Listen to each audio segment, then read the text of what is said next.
In this video, I'm going to show you how to turn on dark mode on Facebook. Now, this is Facebook specific if you're someone who doesn't want their entire phone on dark mode, but you want Facebook to be on dark mode by itself. It's actually really easy to do.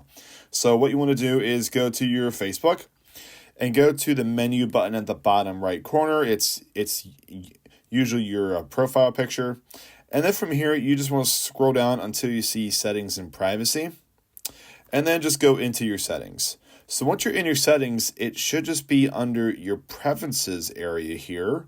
You have a lot of different things going on here, but where it says dark mode, go ahead and go into dark mode.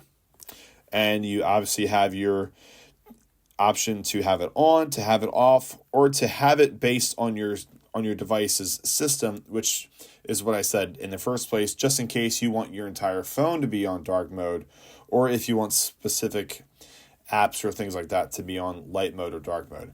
So we can just go ahead and turn it on from here.